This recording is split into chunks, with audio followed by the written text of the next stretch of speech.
What you know about rolling down in the deep? When your brain goes numb, you can call that mental freeze. When these people talk too much, put that shit in slow motion. Yeah, I feel like an astronaut in the ocean. Ay, what you know about rolling down in the deep? When your brain goes numb, you can call that mental freeze.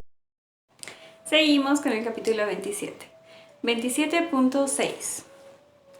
Fuerza magnética sobre un conductor que transporta corriente.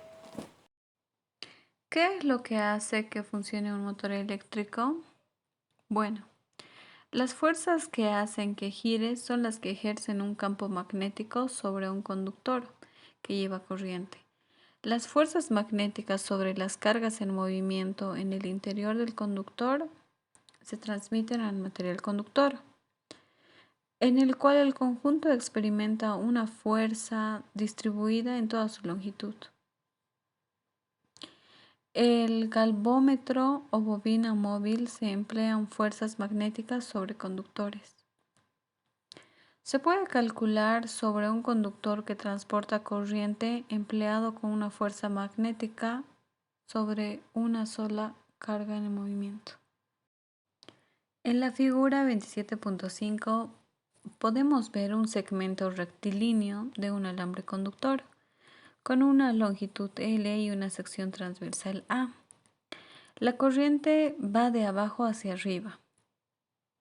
El alambre está en un campo magnético uniforme perpendicular al plano del diagrama y dirigido hacia el plano. En primer lugar, supondremos que las cargas móviles son positivas. Después veremos lo que sucede cuando son negativas. La velocidad de deriva es hacia arriba y perpendicular a la fuerza media de cada carga. Es dirigida a la izquierda, como se indica en la figura. Entonces podemos decir que la fuerza total sobre las cargas en movimiento en este segmento tiene una magnitud, como muestra la ecuación 27.16.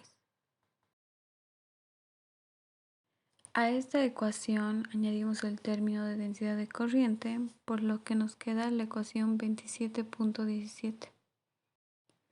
Si el campo no es perpendicular al alambre, sino que forma un ángulo phi con él para una sola carga, solo la componente perpendicular al alambre ejerce una fuerza tal que este componente es entonces la fuerza magnética sobre el segmento de alambre.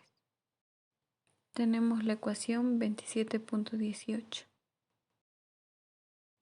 La fuerza siempre es perpendicular, tanto al conductor como al campo, con la dirección determinada por la misma regla de la mano derecha que se usó para una carga móvil positiva.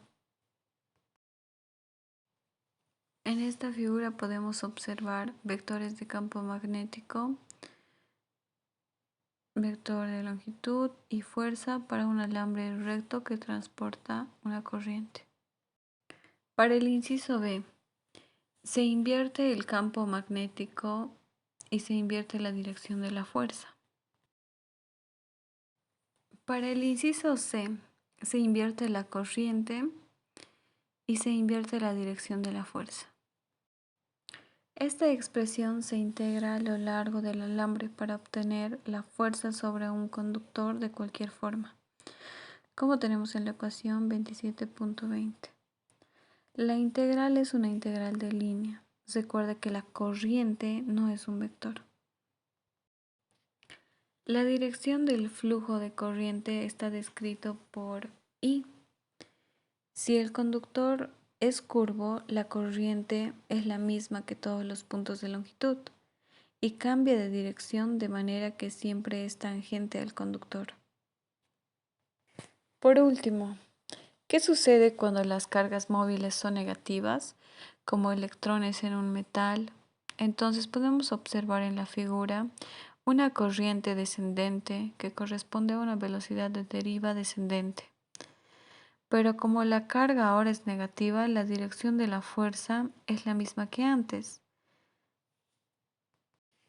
Una aplicación común de las fuerzas magnéticas sobre un alambre que conduzca una corriente en los altavoces Como podemos observar en la figura, el campo magnético radial creado por el imán permanece y ejerce una fuerza sobre la bobina del sonido, que es proporcional a la corriente de la bobina. La dirección de la fuerza es a la izquierda o a la derecha, dependiendo de la dirección de la corriente. La señal del amplificador ocasiona que una corriente oscile en dirección a la magnitud de la bobina o el cono de altavoz al que está sujeta con una oscilación cuya amplitud es proporcional a la amplitud de la corriente en la bobina.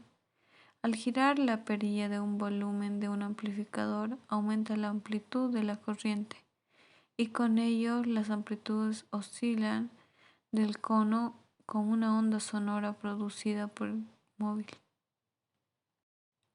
Como podemos observar en la figura, los componentes de un altavoz. En el inciso A, en el inciso B, el imán permanentemente crea un campo magnético que ejerce una fuerza sobre la corriente en la bobina del sonido. Para una corriente en la dirección que se indica, la fuerza hacia la derecha. Si la corriente eléctrica en una bobina del sonido oscila, el cono del altavoz unido a la bobina del sonido oscila con la misma frecuencia.